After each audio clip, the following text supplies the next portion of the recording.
waa hagaag daawadayaal wali barnaamijka wararka dhacdooyinka toddobaadka ayaynu ku guda jirnaa hadaynu markaasi qodobka kaleeto ee toddobaadkan ugu weyn ay dhacay hadaynu soo qaadanana madaxweynaha jamhuuriyadda federaalka ee Soomaaliya mudane Xasan Sheekh Maxamuud ayaa isbuucan waxa uu magacaabay gudoomiyaha gobolka Banaadir mudane markaasi Yuusuf Xuseen Jimcaale Madaale oo horay markaas u soo noqday gudoomiyaha gobolka Banaadir hadaba afayeenka madaxtooyada qaranka Cabdikariin Cali Kaar oo warbaahinta u akhrinayay digraatada uu madaxweyne Xasan Sheekh Maxamuud uu ku magacaabay gudoomiyaha gobolka Banaadir ahna duqa caasimadda Muqdisho ayaa sidan yiri Jamhuuriyadda Federaalka Soomaaliya mudane Xasan Sheekh Maxamuud markuu arkay qodobka 87 farqada koowaad xarafka ca iyo farqada labaad ee dastuurka ku meel gaarka ah markuu arkay qodobka 9aad xarafka ka ee dastuurka ku meel gaarka ah markuu arkay qodobka 8aad farqada afaraad ee xeerka lambar 6 ee soo baxay 12 Febraayo 1980 kuna saabsanaa in gobolka Banaadir iyo dawladda hoose ay hoos yimaadaan madaxtooyada jamhuuriyadda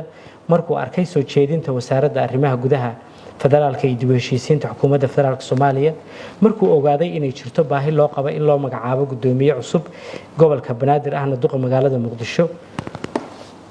madaxweynaha jamhuuriyadda federaalka Soomaaliya mudane Xasan Sheekh Maxamuud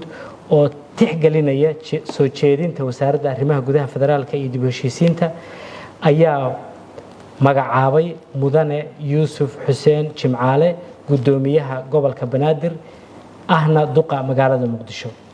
madaxweynaha ayaa ku saleeyay magacaabistan aqoonta iyo waayo-aragnimada shaqo ee uu leeyahay gudoomiye Yuusuf Xuseen Jimcaale oo horay xilkan u soo qabtay door wanaagsanna ka soo qaatay dib u dhiska Muqdisho iyo guud ahaan horumarka gobolka Banaadir madaxweyne Xasan Sheekh Maxamuud ayaa kula dardaarmay gudoomiye Yuusuf Jimcaale inuu mudnaan siiyo qorshaha xasilinta iyo amniga caasimadda dib u heshiisiinta xoojinta wada shaqaynta laamaha ammaanka iyo bulshada gobolka Banaadir bilicda iyo baahinta adeegyada aasaasiga ah kuwaas oo dhamaantood hortabin u leh dawladda salna u ah aragtida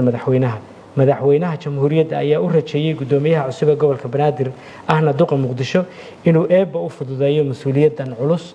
isagoo ku adkeeyay dhammaan hay'adaha dawladda oo ay wada shaqayntu kala dhaxayso inay si dhow ula shaqeeyaan gudoonka cusub ee gobolka Banaadir xeerkan madaxweyne ee lagu magacaabay gudoomiyaha cusub ee gobolka Banaadir ahna duqa Muqdisho mudane Yuusuf Xuseen Jimcaale ayaa dhaqan galaya maanta oo ay taariikhdu tahay 4 Sebtembar 2022 aad baad mahadsantihiin